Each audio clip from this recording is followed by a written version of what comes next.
Situasi ini tidak baik buat Mr. Beast karena akhirnya dari berbagai macam kejadian-kejadian yang menimpa Mr. Beast dibawa ke meja hijau. Yes, ini semua sudah naik ke pengadilan atau mungkin lebih tepatnya sudah ada yang melakukan semacam penuntutan. Atau lebih gamblangnya ya, Mr. Beast dilaporkan telah melakukan tindakan kriminal dari beberapa orang peserta gamenya Mr. Beast. Jadi ini bukan cuman isu lagi, ini bukan cuman katanya-katanya lagi, ini sudah masuk ke ranah hukum. Dan situasinya memang sepertinya tidak baik untuk Mr. Beast. Dan apa sih yang sebenarnya terjadi? Kenapa sampai harus masuk ke meja hukum? Seberapa parah ini semua? Dan bagaimana Mr. Beast merespon ini?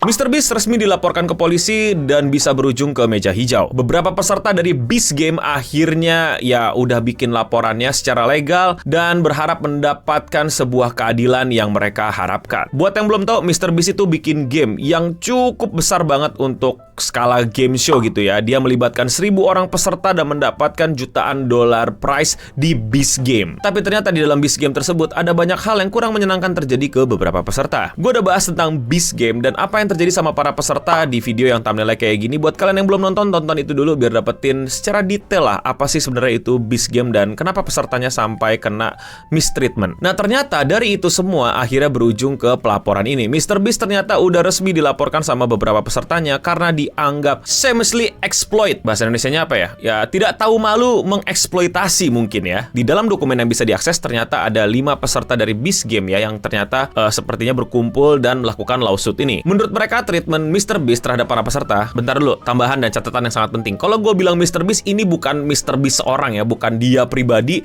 yang nyuruh-nyuruh orang atau ngawasin langsung dan lain-lain. Tapi ini adalah bagian dari tim besarnya Mr. Beast. Jadi sekali lagi ya, ini bukan Mr. Beast seorang yang ngelakuin. Jadi bisa jadi adalah kesalahan dari salah satu tim produksinya atau manajernya di bidang ini dan lain-lain. Jadi nggak mungkin ini 1.000 orang dihandle sama satu Mr. Beast sendirian. So keep that in mind biar kalian nggak salah tangkap bahwa nggak semuanya direct order, nggak semuanya Mr. Beast yang bakal turun tangan sendiri ya. Ini kalau gue nyebut Mr. Beast berarti tim Mr. Beast yang bertanggung jawab terhadap game show-nya atau berbagai macam part peserta yang terlibat lah. Yang pertama menurut mereka sangat tidak manusiawi adalah mereka itu bener-bener under surveillance. Jadi bener-bener nggak ada privacy dan mereka nggak bisa akses dunia luar karena para pesertanya sepertinya tidak bisa mendapatkan akses ke handphone dan nggak boleh keluar dari arena permainan selama permainan berlanjut. Ini kayak style-style games-gamesnya Mr. Beast lah yang nggak boleh keluar lingkaran, nggak boleh apalagi keluar dari studio, terus siapa yang paling lama bertahan dalam ini dan lain. Lagi-lagi masalah endurance dan lama-lamaan, tapi ini 1.000 orang ya, 1.000 orang dan di dalam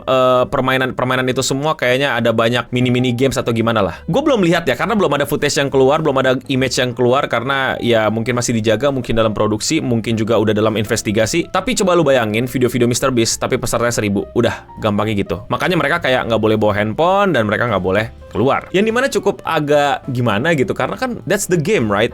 Dan kalian udah tahu kan game-game Mr. Beast kayak gitu. Dan iya buat gue poin di sini kayak tapi tenang aja, bukan ini satu-satunya poin yang mereka jabarkan. Berikutnya adalah ternyata mereka itu selama di kontes itu mendapatkan kurangnya kebutuhan-kebutuhan pokok gitu, kebutuhan-kebutuhan dasar manusia gitu, yaitu seperti makanan yang kurang bernutrisi, kurang baik untuk manusia lah. Meanwhile mereka juga sangat kecapean, jadi udah super kecapean, makanannya kurang terpenuhi gitu. Jadi kacau balau lah situasinya untuk kesehatan para peserta Beast Game. Nah ini baru masuk akal nih, karena menurut gua ya mau sekasar apapun game show-nya, kalau yang sampai udah kayak real life Squid Game ya itu agak bahaya sih dan mesti diinvestigasi. For entertainment purpose, kalau lu nyiksa orang sampai kayak gitu ya I don't think that's okay anymore. Tapi kalau menurut kalian gimana? Komen di bawah. Berikutnya juga mereka bilang kalau mereka itu kerja di bawah lingkungan yang unsafe, yaitu tempatnya sangat tidak aman gitu ya, kadang masuk ke ruangan yang sangat sempit, tempat-tempat yang cukup berbahaya dan lain-lain. Again, gue mengerti dari core gamenya Mr. Beast yang dimana ya pasti ada tantangannya, ada challenge-nya, dan kalau lu berhasil ngelakuin, lu dapat hadiah. Sebahaya apapun tantangannya, ya itulah tantangannya. Tapi ada batas wajar menurut gue. Ini tantangan tuh wajar atau kurang ajar. Dan habis itu adalah safety dari para pesertanya gitu. Kalau melakukan ini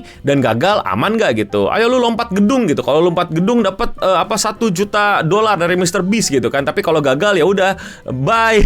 Good luck next time ya. Tapi karena lu berani, gue akan menghargai keberanian lu. 1.000 dolar untuk keluarga. Gak mungkin kayak gitu ya. Jadi menurut gue ini masuk akal banget. Ada tahap wajar, ada tahap yang gak wajar. Bahkan katanya ada juga peserta-peserta yang mendapatkan luka di situ, cedera atau hal yang mengganggu kesehatan lainnya, itu kurang mendapatkan treatment yang bener-bener oke untuk mereka, yang dimana mereka itu bener-bener butuh medical care. Nah ini juga sangat penting banget gitu ya. Kalau ada peserta kenapa-napa, ya kakinya patah, next challenge we gonna nggak gitu lah ya. Ya kali didiemin dan lain-lain. Jadi menurut gua di sini bahaya banget. Nah ini yang menurut gua paling bakal bisa berbahaya buat Mr. Beast. Sebuah hal yang wah ini bakal memberatkan banget sih kalau beneran ini sampai naik ke meja hijau. Yaitu adalah SH seekesual HARASAEM. Why YouTube have to punya rule yang aneh-aneh sehingga gue juga mesti bikin suara yang aneh-aneh, dan semoga lu pada paham gitu. Intinya adalah perlakuan tidak baik terhadap pesertanya secara sex.